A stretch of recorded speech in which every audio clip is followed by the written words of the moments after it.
Hello, friends. So today is Ask Me Anything Day, right? And I answer your questions that you send me related to your relationships, love, sex, intimacy, or anything else that you might be struggling with. And I'm so glad that I'm getting a lot of questions. Now, today I'm going to answer an email which a girl has sent to me who is getting married soon. And so I'm answering three specific questions which she has asked me. And all three of them make a lot of sense. When you're getting married, you're embarking on a new journey. And sometimes you're prepared for what to expect, and sometimes you're not. You are going to be going into a new family. There will be new relations, your in laws, your spouse, what to expect, what not to expect. If you're working, how to balance that, how to solve any arguments that might come up, how to set boundaries, how to communicate with them. There's so many things that are going to happen, right? When you get married, you're going to go into a completely new life. So, I'm going to answer three questions today related to getting married and going into a new life. So, the first question is this, that what are the effective ways to communicate with my future spouse about expectations, roles, and responsibilities in marriage? Now, effective communication is key to a successful marriage. So, the first thing that you need to do is always keep the channel of communication open between you and your husband. That is extremely critical. So, here are some practical steps to discuss your expectations, roles, and responsibilities. The first one is initiate honest conversations. So, start by expressing your thoughts and feelings openly. Share your expectations and listen actively to your partner's perspective as well.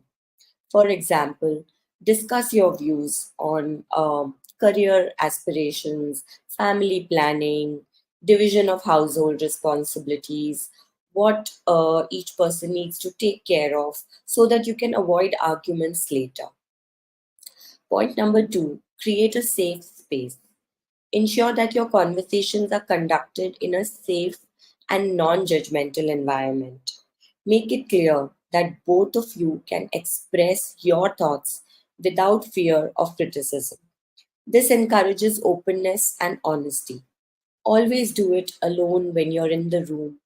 Avoid arguments in front of the in laws, and then the communication will be much better. The conversations will be much more fruitful, and set this uh, as the rule from day one. Point number three, use I statements. When discussing your expectations, use I statements to avoid sounding like you're making an accusation of any kind. So say that I envision us sharing household responsibilities equally instead of you should do more around the house. Instead of you, say this is what I think. I think that you should divide the work. I think that you should contribute more. I think that this is also your responsibility. And likewise. Number four, have regular check ins. So, schedule time where you can revisit your expectations and adjust them as needed.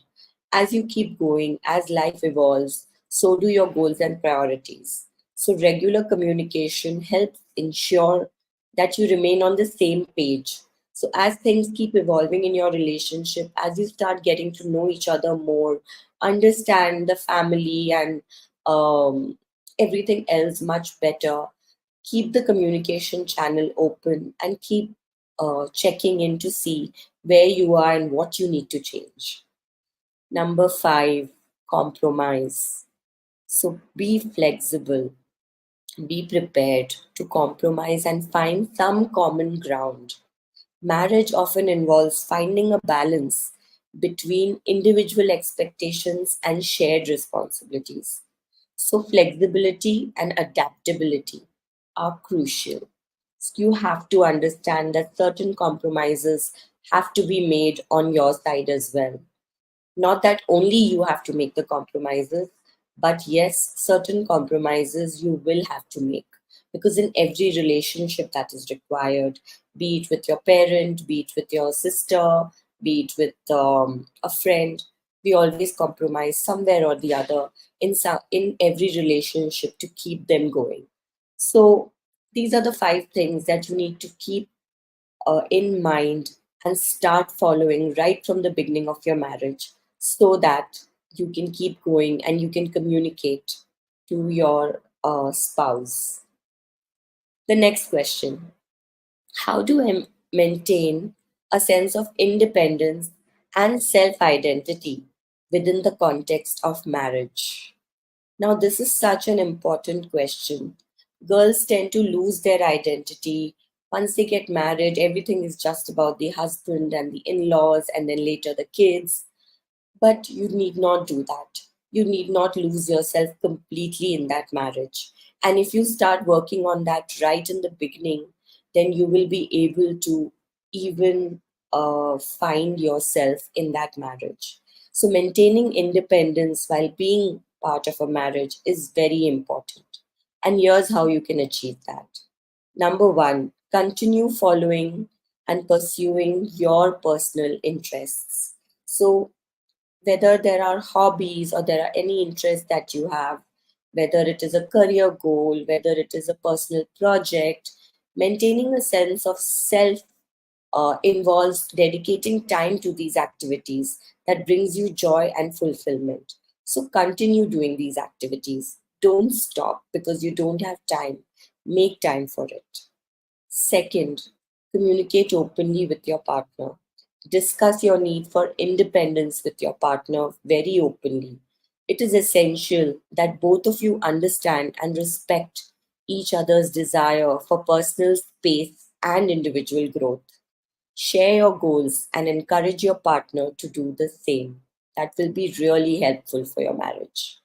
Number three, set boundaries. Establish very clear boundaries that allow for personal time and space. This could involve having designated me time or creating a specific area in your home for your individual activities. So, boundaries help to maintain a healthy balance and set them as early as possible. Don't think I'll do it tomorrow, that tomorrow never comes. And then things just, start going from bad to worse. Number four, maintain friendship and social connections. Continue to nurture your friendships and your social connections outside of the marriage. Having a support network beyond your spouse is vital for your emotional well being and a sense of belonging. So continue meeting your friends, talking to them, discussing things. Don't discuss maybe your personal problems, your family issues, but still communicate, go out so that right from the beginning, your in laws and your husband knows that, this is how you are. So later on, there are no conflicts that arise out of that. Number five, self reflection. So, regularly reflect on your personal goals and values. Assess whether your current actions they align with your individual aspirations or not. This self awareness can guide you in maintaining a healthy balance between independence and partnership. So that's how you find yourself in the marriage. You don't lose yourself and you don't lose your self identity. Question number three: how can I navigate potential conflicts with in laws and establish healthy boundaries? Now, this is a very important question, right? With so many in laws, so many problems keep happening. We've always seen it in feature films, in real life, with our friends, and we just want to, avoid that, right? So, conflicts with in laws can be very challenging, but establishing healthy boundaries right from the beginning is crucial. So, here's how you can do that. Number one, have an open dialogue with your spouse, your partner. Discuss your concerns openly with your spouse. It's essential that both partners are on the same page regarding the dynamics with the in laws, agree on shared boundaries, and present a united front, then they will listen to you more. So start forming this habit right in the beginning. Number two, set clear expectations.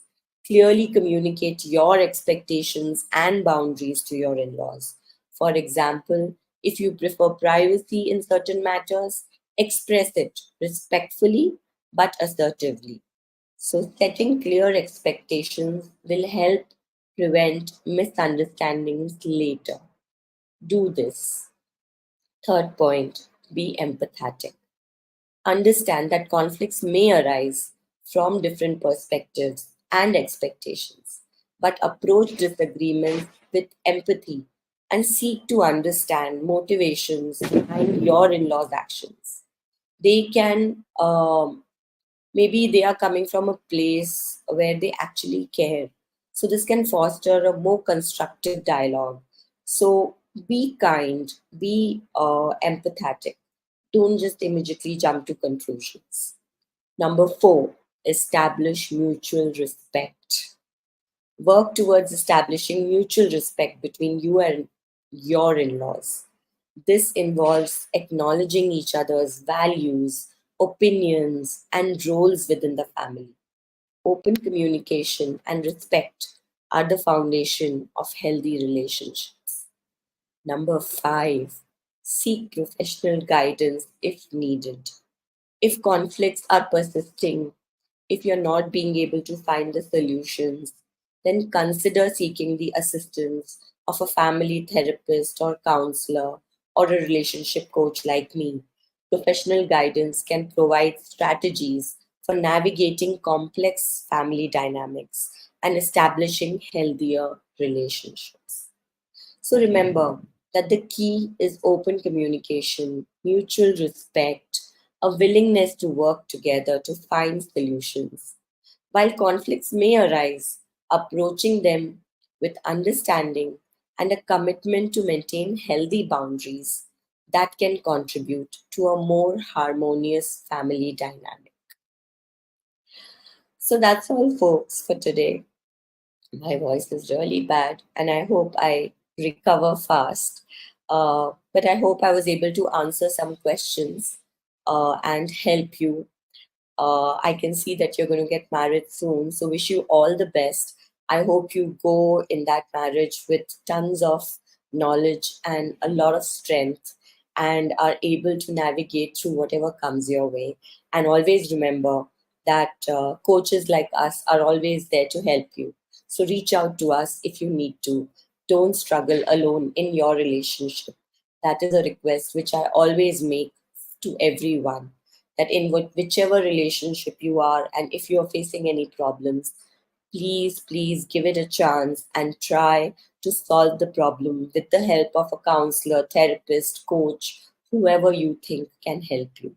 Try and understand, and maybe things are not so difficult that they cannot go back to normal. So that's all for today, folks. Do share your comments. Do share if there is anything else that you would like me to talk about. Keep sending your questions to the email relationships.answers@gmail.com. And I hope to continue answering your questions. So, see you tomorrow again with another session. Till then, take care and stay blessed.